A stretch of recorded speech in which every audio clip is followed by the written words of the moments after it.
یا جو طاقت والا ہوتا ہے اس کو لگتا ہے کہ اس کی طاقت اور اس کا عروج ہمیشہ ہمیش رہے گا، لیکن پھر وہ طاقت اور عروج کا سورج ڈھل جاتا ہے، اور پھر وہی شخص ہوتا ہے جو کبھی بے پناہ طاقت کا حامل تھا، پھر وہ ایک ایسی زندگی گزارتا ہے جہاں پہ کوئی اس سے ہاتھ ملانا بھی گوارا نہیں کرتا۔ جس ملک میں وہ سیر کو جاتا ہے لوگ اس کو ذلیل کرتے ہیں، وہ دنیا سے منہ چھپاتا پھرتا ہے۔ ذرا طاقت کا بدلتا توازن ناظرین کرام دیکھیے۔ رات کو حامد میر کے شو میں فیصل واڈا بیٹھے تھے، ان کے متعلق کہا جاتا ہے کہ وہ سیاستدان ہیں۔ مجھے نہیں معلوم کہ وہ کس جماعت کے سیاستدان ہیں اور ان کی کیا سیاست ہے یا وہ کس کے بہاف پر ٹی وی سکرینوں پر بٹھائے جاتے ہیں۔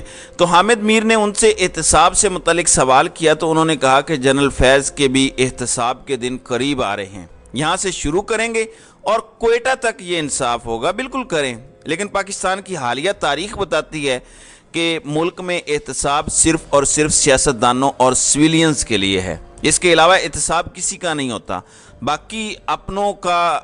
باقی دوسروں کو اپنے گھر کا فرد سمجھ کر چھوڑ دیا جاتا ہے اور احتساب کے نام پر تضحیک کی جاتی ہے۔ پاکستان میں احتساب صرف سابق وزرائے اعظم یا آپ کے اور میرے جیسے عام پاکستانیوں کا ہوتا ہے، باقی کسی کا نہیں ہوتا۔ آپ اندازہ لگائیے انصاف کے نظام کا۔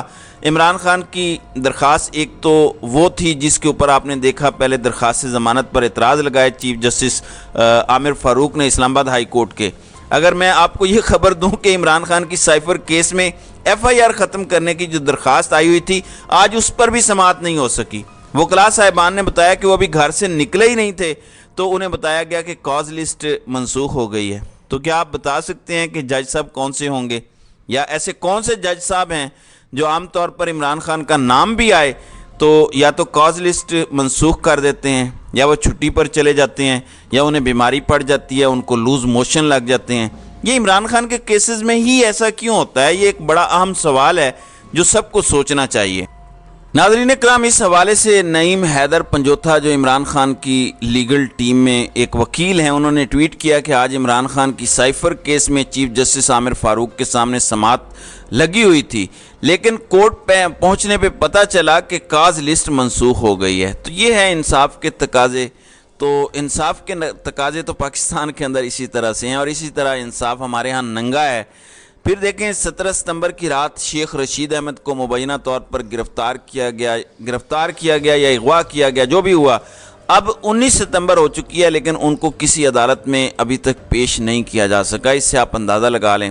دوسری جانب خبر یہ ہے کہ جسٹس صداقت علی خان جو Lahore high court Rawalpindi bench کے جج ہیں، انہوں نے شیخ رشید احمد کی بازیابی کے لیے دائر درخواست پر وفاقی حکومت اور پنجاب حکومت کو نوٹسز جاری کرتے ہوئے 3 دن کے اندر رپورٹ طلب کر لی ہے۔ دوسری جانب جو انسداد دہشت گردی ہے اس نے 9 مئی کے واقعات پر خدیجہ شاہ اور روبینہ جمیل سمیت دیگر ملزمان کی ضمانت بعد از گرفتاری پر سماعت کی، اور عدالت نے سماعت 23 ستمبر تک ملتوی کر دی۔ یہ جناح ہاؤس والا جو معاملہ ہے اس کا کیس ہے۔